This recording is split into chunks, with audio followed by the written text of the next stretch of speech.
week. I hope everybody had the opportunity to celebrate the first public holiday marking King Charles. I have Dr. Verrill with me today because we're going to talk about vaping. Over the past couple of weeks, I've indicated the government's been taking a close look at issues around vaping. While vaping can be a useful tool as part of our smoking cessation efforts, we have also clearly heard concerns about the growing uptake of vaping amongst younger New Zealanders. We've heard from parents, from other family members, and from teachers and principals, all of whom are concerned at the prospect that a lifelong bad habit is becoming established for many at a young age. Today we are responding to those concerns with changes in 4 key areas. All of them are practical, sensible and achievable. The first is a crackdown on disposable vapes, also known as single-use vapes. From August this year, all vaping devices sold in New Zealand will need to have removable batteries so as to improve their safety. The upshot of that is that it will effectively curtail the availability of much cheaper single-use vapes that are popular amongst young people, and it'll make it more difficult for them to start and a real hassle for them to continue. The second step is to stop new vape shops setting up near schools and marae. We want vapes as far away from the minds and reach of young people as possible. So any locations within 300 metres of schools and marae will be off limits. The third is to tighten up on product descriptions. Words that appear to be designed to appeal to young people, like candy floss, won't be allowed. They'll need to be replaced with more generic and bland terminology. And finally, reusable vapes must have child safety mechanisms that would, for example, require a number of steps to activate them, something that a young person would have more difficulty doing. These changes will be phased in over the next 6 months to give the industry time to adjust to the new law. The new regulations build on protections that the government introduced back in 2020 that included banning sales to under 18s and prohibiting vape advertising and sponsorship. There is a balance to be struck here when it comes to vaping. It's one thing to make it expensive and difficult for young people to start and carry on vaping, which is what these actions are designed to do. It's another that would be to do something that gets in the way of adults who are using vaping as an alternative to smoking, something that we support. These changes draw a clear distinction between the two. Vaping has played an important role in the record reduction of New Zealanders smoking over the last few years. Our smoking rate is half of what it was 10 years ago, with the number of people smoking falling by 56,000 people in the last year alone. We're making good progress when it comes to tackling smoking. What we don't want that to be replaced with is a problem around young people vaping. So to the week ahead, tomorrow I will be back here in Wellington.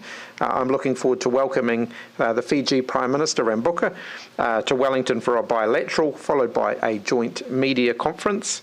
On Thursday and Friday, I'll be in Tairāwhiti for a 2-day regional visit. Now, we'll take vaping questions first, if that's all right, and then Dr. Verrill can go and we can get into all the other topics. Just in terms of the proximity to schools, why is that only for new shops? Why will any shops that already exist near schools be able to remain there? And secondly, does that include dairies as well that sell vapes? Can they not set up near schools? That's right. That is, it applies to new shops from now on. Those other shops that existed did so under the law as it was at the time. And what about dairies? Can they set up near schools? This applies to all of the vape shops. Why include marae there as well? That came through in consultation, that Māori asked for that ability to not have vape shops near marae, and so we responded to that feedback. Why not like sports centres and stuff like that as well, where there's going to be lots of other, young those were the areas that came through from consultation, and just remember these are particularly targeted. The school one is particularly to address issues around young people. You said that there would be, or you plan to replace things like cotton candy or maybe strawberry or other things with more generic type phrasing. Could you just give an example about what cotton candy would be replaced with, for example? So it could be with sweets, or for example, a strawberry donut might be replaced with berry. So more generic names like that restrict the ability to develop a brand that is particularly appealing to young people. Why not go further and just ban flavoured vape products altogether? They're clearly appealing to a certain demographic, and it looks like you're going far with these other recommendations, but not quite far enough with this one. I think with this one, you'll see it is yet another way in which we are stopping vape companies from developing particular brands that target young people, and the packaging will have to be quite reduced from what it is now in terms of its appeal to young people. Why the plain packaging? That was, I believe, explored at an early stage, but this proposal was the one developed and consulted on. Why not plain package them?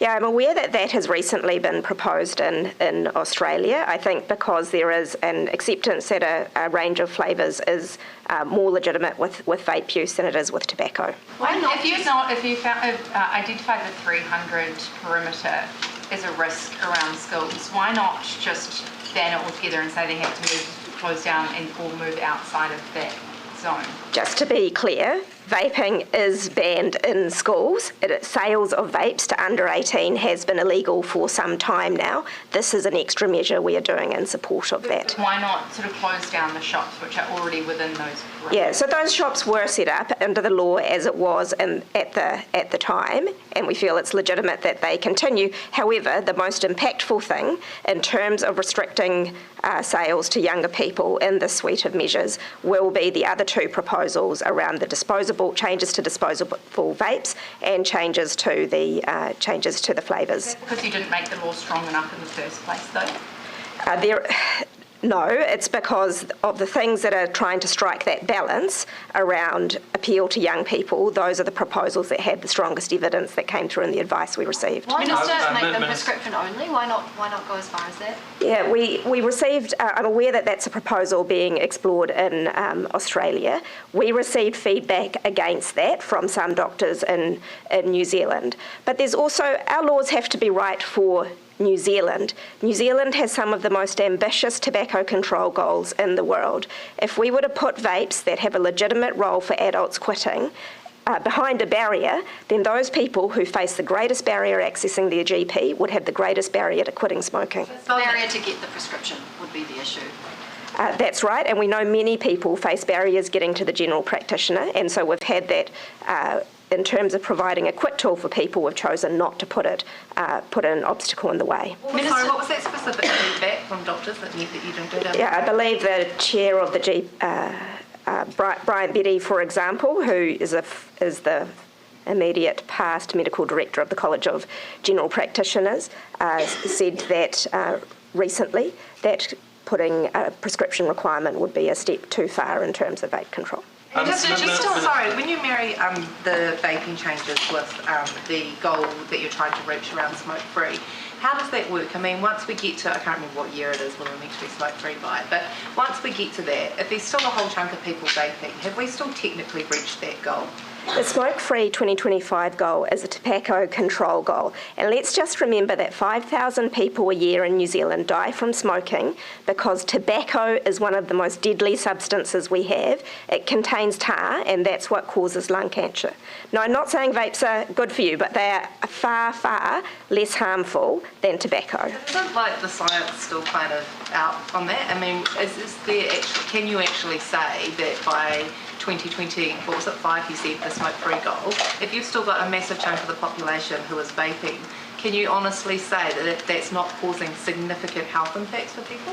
The health impacts would be markedly less. There is no credible scientist out there saying vaping is anywhere near as bad as tobacco. However, it is addictive. It distracts our young people from their education and so on, and so that's why we're markedly restricting them. You then have to make a new goal once you've reached a smoke-free goal to get vaping out of the system, because presumably if you replace one thing with another, that's not really fixed the problem, has it?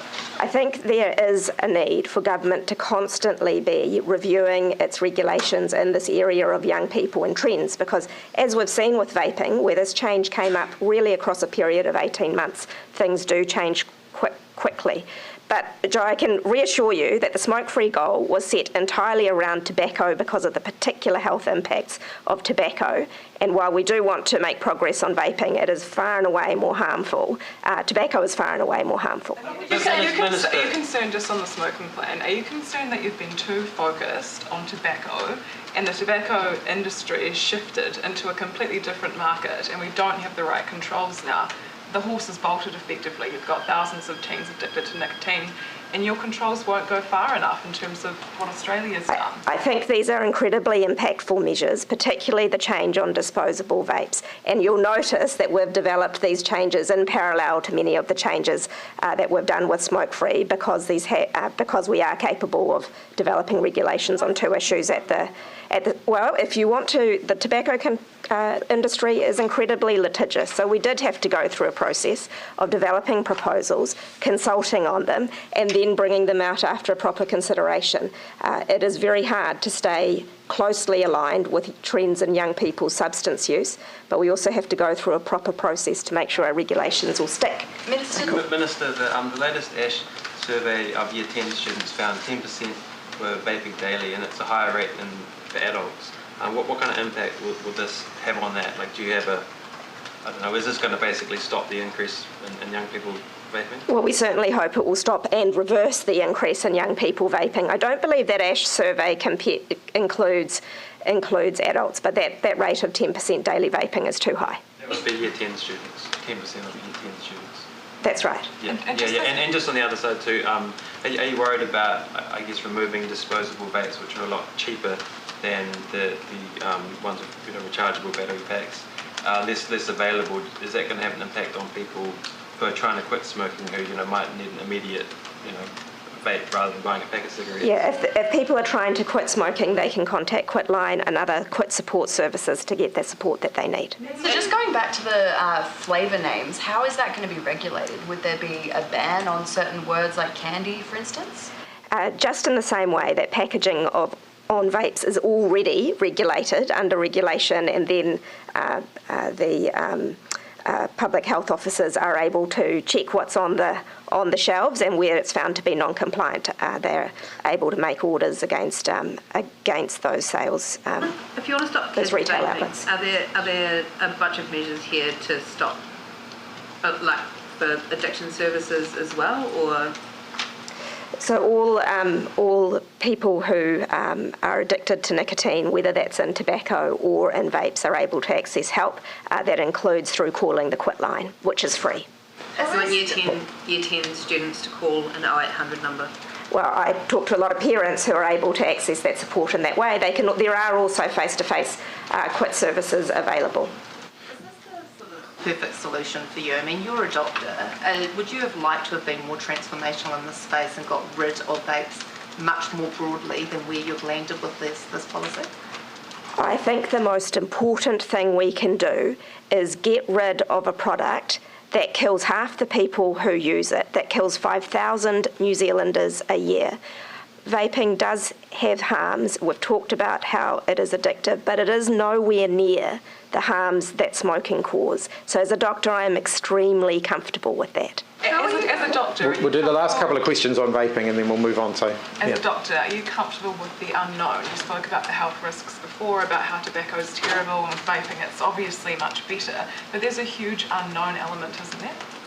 There is always in health policy like this uncertainty, and I suppose I'd say that in all areas we have to work with that uncertainty. But I don't think anyone serious is saying that a product that lacks tar, like vapes lack, could cause anywhere near the harm that tobacco causes. So I don't think the comparison is equivalent at all. However, we acknowledge it as a problem, particularly for young people, and that's why we're acting on it. But we're talking about not just people going from smoking ciggies to vaping, from kids not smoking or vaping to vaping. So you could argue that is quite harmful to go from not inhaling anything to then inhaling like bubblegum flavoured aerosols into your lungs. Yes, and that's what we're trying to prevent with these measures. How are you going to be measuring the success of these changes? So the government continues to fund the ASH survey, which surveys Year 10 students each year on the use of vapes, and we also address vaping and cigarettes through the National Health Survey, which is an annual survey. Any new targets set specifically relating to these changes? Oh, well, we certainly want to see it come down substantially, but no, we haven't set a formal target. Have either of you two tried vaping? No. How much did the environmental impact of disposables play into your decision to effectively ban them? It didn't play into the policy-making decision. What do you mean by the tobacco industry being quite litigious? Well, the tobacco industry has a history of taking countries that are at the forefront of tobacco regulation to court. New Zealand is now in the forefront of global tobacco regulation. What's been going on behind the scenes, like in terms of like this specific policy? Obviously, we're just announcing it today, so we'll have to wait to see if there is any response. Has the tobacco industry sent you any legal letters or legal threats whilst you've been Minister? Not legal threats, no, but they, I think they've been in touch with the office. Have they implied that they would litigate this with you? No. Okay, I might say thank you to Dr. Verrill. Are you confident that every single one of your ministers has... Prime Minister, are you confident that every single one of your ministers has appropriately declared every single one of their interests with both the Cabinet Office and the Pecuniary Interest Register? The Cabinet Office interview process, and it is an interview process, is a relatively thorough one. The Cabinet Office will sit down with each minister regularly, and new ministers obviously relatively soon after they've been identified that they're going to be ministers, and go through, and they'll interview them. They've got a series of questions that they'll ask them about the what their assets, their own, things that they own, but they also go through other things around relationships and any potential conflicts that are there, and they put together a relatively comprehensive list. There will always be conflicts in a small country like New Zealand. It's a question of how well managed those conflicts are. So the fact that a family member, for example, works in the public service, yes, that can give rise to a conflict, doesn't mean that it's necessarily a showstopper as long as there are appropriate mitigations in place and appropriate management in place. Similarly, people's assets. People will own a variety of different assets potentially, as long as it's transparency around that and good management around that. It doesn't necessarily need to be a problem. You've been incredibly hard on John Key around the Transrail shares. Do you regret that? Nope. Why not? Because I think transparency around this is important, and I'd note that actually since that, there's been a significant increase in transparency. One of the things that I think is frustrating about the events of the last, couple of days, is that I think a lot of this would have been avoided through better transparency, and so clearly that's something that Michael Wood will take some time to work through. Have you gone back to all of your ministers and? Have you gone back to all of your ministers and MPs and told them to make sure their I's are dotted, T's are crossed on every single interest they hold? I did that actually earlier in the year. But when this issue arose the first time, I am disappointed that clearly has not been actioned at the time. Sorry, you already reminded them to, and Michael Wood didn't pick this up. I'm already on record as saying that I had reminded everybody of that at the time. You must be furious because this has created another storm through another one of your ministers, and now them having to step back. I mean, it makes your leadership look shaky. I am disappointed. Well, I mean, surely you're a bit more than disappointed.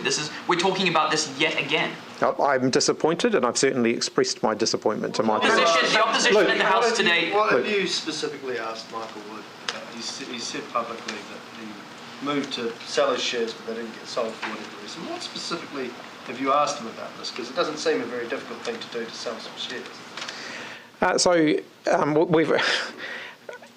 To be honest, I'm not really sure of the explanation there. I'm not sure that Michael himself even has a really good explanation for that. It would simply be one of those life admin tasks that he doesn't seem to have gotten around to. I don't think that that's acceptable. Having indicated back in 2020 that he was intending to dispose of them, he should have done that. You said that he said to the Cabinet Office a number of times that he was going to dispose of them. That's correct. Do you think so? So I'm sorry, I just can't get my head around how he has promised to you or the Cabinet Office a number of times that he's going to sell his shares, and then it just slips his mind. that's a question for him. What explanation did he give you? Did he say that it slipped his mind, or what explanation did he give for it? He went through the conversations that he had with the person who sells the shares, or manages the trust or manages those assets on his behalf, and indicated that the shares had not been sold. What does he need to do to return to the job? What are the hoops he needs to climb? Well, clearly he needs to sell the shares, but also needs to make sure that issues around his pecuniary interests have been dealt with. So I understand he's having a conversation with the registrar of pecuniary interests around that and what may need to happen there. And if anything further arises from those conversations, then clearly that will need to be addressed as well. So that's been cleared up. He's back as Transport Minister? If nothing further arises in that area during the process of doing that, then yes. Are you confident that in the year that he was Transport Minister with the aviation delegation, a little over a year, are you confident that he made no significant or no decisions that related to Auckland Airport that he would have been conflicted on? Obviously, we'll double check that as well, but based on the sort of rapid check that's been done so far, yes. But we'll always make sure that we do that thoroughly too. Are there trust issues here? Because this feels very deja vu in that you sort of had conversations with Stuart Nash and then you had to keep coming back and the story changed. You said that you're saying now that he will be reinstated as Transport Minister providing nothing else sort of comes to light. I mean, do you actually trust that Michael Wood's told you the full story here? Yes, I do. Having said that, it's one of those things where I'm not sure that there really is an adequate explanation for something like this. It's clearly been on his to-do list and he hasn't done it, and that's not okay. He should have done it. And with your remarks before, you said that this issue wouldn't have come up if there had been greater transparency. Can you just clarify which transparency you're talking about? Are you talking about your office letting you know? No, sorry, I probably should have been clearer there. Michael should have declared these shares on his register of pecuniary interests right the way through his time as a Member of Parliament, regardless of whether they're held in a trust or not. There is one exception to that, which is if they're held in a managed fund where you don't have any control over what the fund is investing in, then it doesn't have to be declared. KiwiSaver, for example, is a form of managed fund. We don't know what necessarily on a day-to-day basis what our KiwiSaver funds may own. It wouldn't be reasonable to expect every one of those to be declared. But where you know and where you have a control over what is and isn't sold, and bought and sold, then it should be declared. And I think the rules around that are clear, and he should have declared that. So that is now a matter that he's working through with the registrar. In terms of when you've received information, because again, looking back on the Stuart Nash situation, while I appreciate it was Jacinda Ardern in office at the time, it was a situation where red flags were there, they weren't identified, red flags were there on Friday, you found out about it last night. Are you comfortable that the people that you are relying on to advise you and identify red flags are actually up to the job? Yes, I am. Obviously, I would have preferred they told me on Friday. They told me last night, and I would have preferred. But look, at the end of the day, they work for me, and it's my responsibility, so I accept responsibility for it. How long do you think, in your discussions with Michael Wood, have you had any sense he's withholding something from you or keeping something from you? No, I don't. I get the sense that this is just one that got away on him, and it shouldn't have. Is this some sort of a family matter within the trust? I mean, is it a family trust? What's the nature? My understanding is it's a family trust, yes. So maybe someone else, maybe he asked someone they didn't want to or they didn't. Is that the sort of vibe you're getting? That's not something that he's indicated to me. Yeah. Prime Minister, a number of politicians have been quite critical of the review on electoral law. Do you have a response to that? I think all political parties as they head towards an election will form their views on what changes they would and wouldn't support. It's a legitimate part of democracy. When you get an independent review done, it doesn't necessarily mean that the government or that the party who's in government is necessarily going to agree with every recommendation that comes out of that either.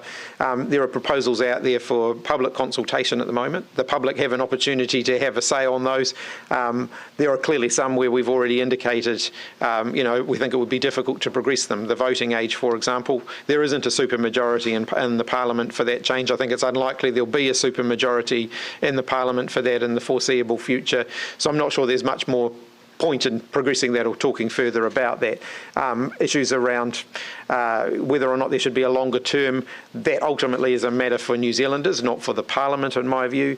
Whether or not there's a majority to have a referendum on that within the Parliament, that I guess will depend on what policies the parties take into the election campaign on that. Thank you very much. On another matter, He Waka Ikanoa, there's been some comment that is in the process of failing. Do you have a response to that, and are you pressing on? And do you think you can get the farmers on side by election time? We are pressing on to work with the farming community on a price on greenhouse gas emissions that arises from agriculture.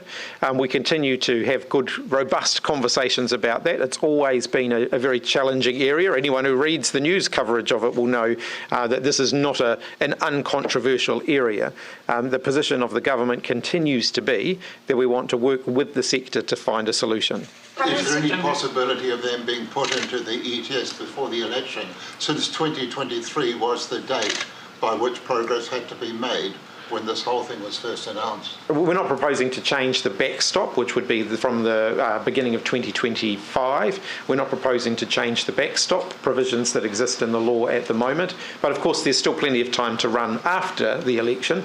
But we will continue to work with the industry, with the sector, to find a solution.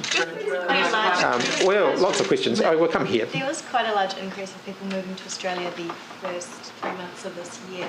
How concerning is that to you for losing some of those critical workers? I think to some extent it just reflects the fact that the border was relatively constrained for a 2.5-year period, and so there's been quite a lot of people movement both ways. We've seen quite a significant population growth and net gain in terms of people travelling across the border into New Zealand. So I think we have to recognise that in the post-COVID environment, with all those border restrictions removed, there's been a bit of adjustment to our, as a result of that. And just on the timeline for Michael Wood, if he got this sorted the next couple of days, could he be back by the end of the week as Transport Minister? I think it's likely to take him a little bit of time to work through that. Do you have concerns with that, with the delays Auckland Transport is already facing? Could that see even more delays in the transport space? No, we're going to keep cracking with the stuff that we've got on the go. How many times about the significance of meeting with the Fiji Prime Minister tomorrow and what you're hoping to achieve? Yeah, it will be a significant meeting in the sense that it'll be the first time a Fijian Prime Minister has visited New Zealand for quite some time, so I'm looking forward to meeting with President Rabuka. We met during my recent visit to Port Moresby, and we've exchanged correspondence previously as well. So I'm looking forward to having another in-person conversation with him. He's also been in regular contact with both the Deputy Prime Minister and the Minister of Foreign Affairs, who have also had really good constructive conversations with him.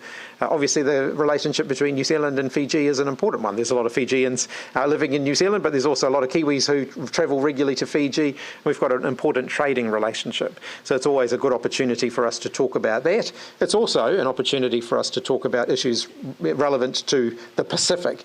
Issues of climate change have been raised with me in almost every conversation I've had with Pacific leaders in the time that I've been in the job. I'm sure that will come up as well. In 2021, the North Shore Aerodrome applied to become an airport, to get airport status.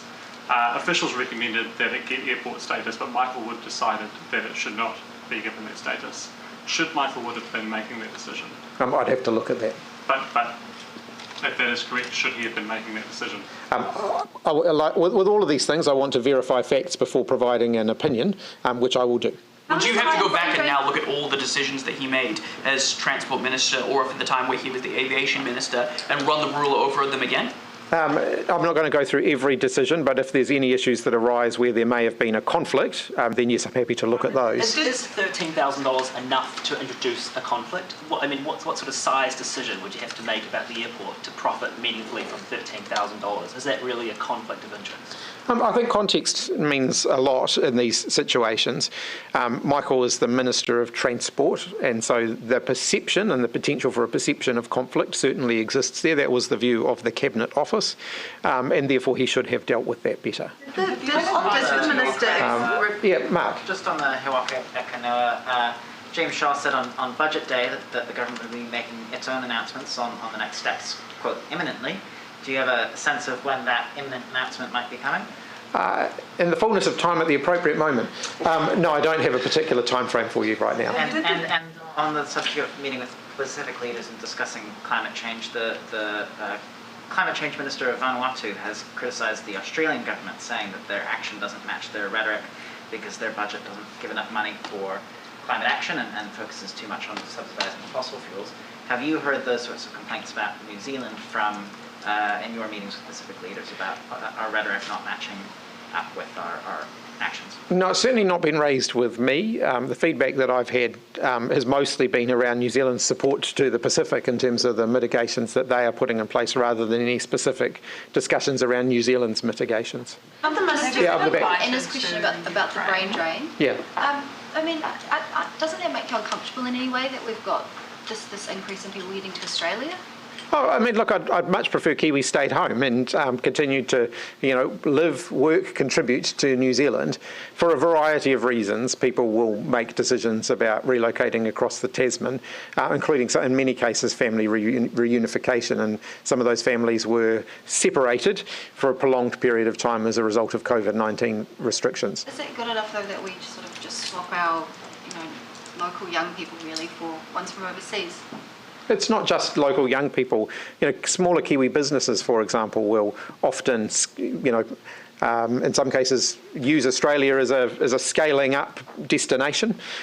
So the recent changes that the Australian Prime Minister announced, for example, were very welcomed by the New Zealand business community because it will make it easier for them to do business in Australia. And so that doesn't mean that they necessarily lose their connection with New Zealand, though.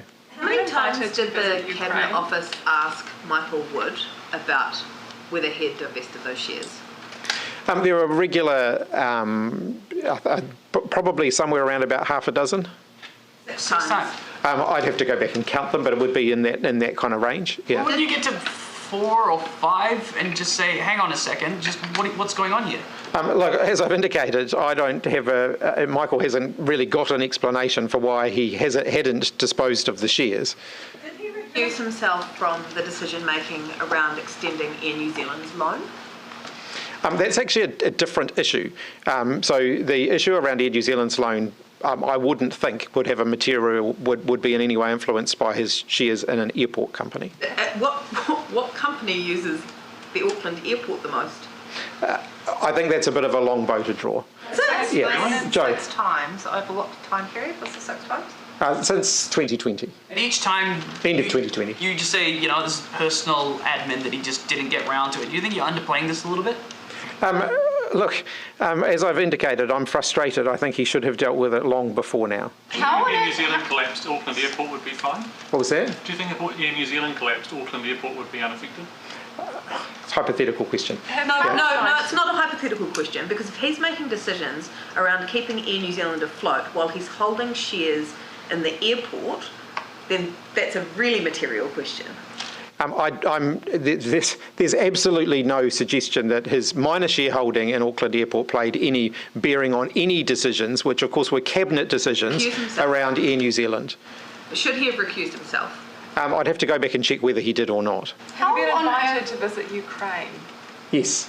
And do you plan on going, possibly on your trips later in the year? I haven't ruled it out, but what I have said is that logistically it's quite challenging because the travel in and out of Ukraine is quite a long It's quite a long journey at the moment, and whether or not that's going to be possible just logistically within the time that I'm going to be out of New Zealand, it's looking pretty challenging. I am trying to keep that a relatively short trip. Obviously, I'm hoping to have the opportunity to meet in person with President Zelensky at the NATO summit, where no doubt I can reiterate New Zealand's ongoing commitment to supporting Ukraine. But whether or not I can actually go and visit Ukraine or not, I think the logistics are looking to be quite challenging. And what's your position on the electoral review's recommendations on donations? They seem pretty sensible. They said they heard overwhelmingly from Kiwis that they want to get rid of the smoke and mirrors element of our the way major parties are funded. Are you supportive of the changes? Well, we've already made changes to make donations more transparent, including by lowering the threshold in which donations have to be declared. The issues around whether, for example, there should be a cap on donations, whether it should be a maximum amount that any individual can donate or not, they've been debated in the past. There are a range of views on them. We'll set out a position on that before the election. What about a ban on donations from companies and unions, anyone other than a registered voter? Do you have a position in principle on whether or not you would support that? As I've indicated, we'll set out a position on that before the election. We haven't had a discussion about that as a team. I mean, at a macro level, what is the point in doing these reviews? And yes, Labor's got to set out its position, but there was the 2012 Electoral Commission review, which the government of the day promptly ignored. Before that, I think the Royal Commission into MMP, which made some recommendations that were ultimately not taken up. Is there any point in commissioning these independent reviews if nothing ever comes of them? I think one of the challenges around electoral law is that we do try and approach most electoral law issues on a more bipartisan approach, but that does tend to kind of lean towards more of an enhanced status quo rather than significant change. The risk of doing the alternative, of course, is that you end up with a situation where the incumbent government of the day can change electoral laws to its own advantage. And we've generally tried to steer away from that in New Zealand. Do you have confidence in Michael Wood? Yes. Why? Because he's hardworking and conscientious. How is he conscientious if he was reminded 6 times by a cabinet officer to sell some shares and didn't sell the shares? I've already indicated that I don't think that was acceptable. Have you had any update on when you will get that report back, Stuart Nash's donors, that investigation? I think it's due within the next week or two. I'm happy to get that time frame for you. Are you worried that this Michael Wood situation playing out, Jan Tinetti in front of the Privileges Committee, and then the Stuart Nash report all coming out within the few days of each other, makes your government look shambolic? No. Do you need to give your ministers a bit of a half-time pep talk to just up standards a bit going into an election campaign? You've lost or stood down a minister for every 8 weeks that you've been Prime Minister. That's not quite what you want leading into an election. Thank you for keeping count. Look, ministers are aware of my expectations. Michael clearly has not met them on this occasion. But is there any, surely you must be afraid that this is just going to keep on happening. Look, as I've indicated, I'm not going to deal on hypotheticals. Right, thanks everybody.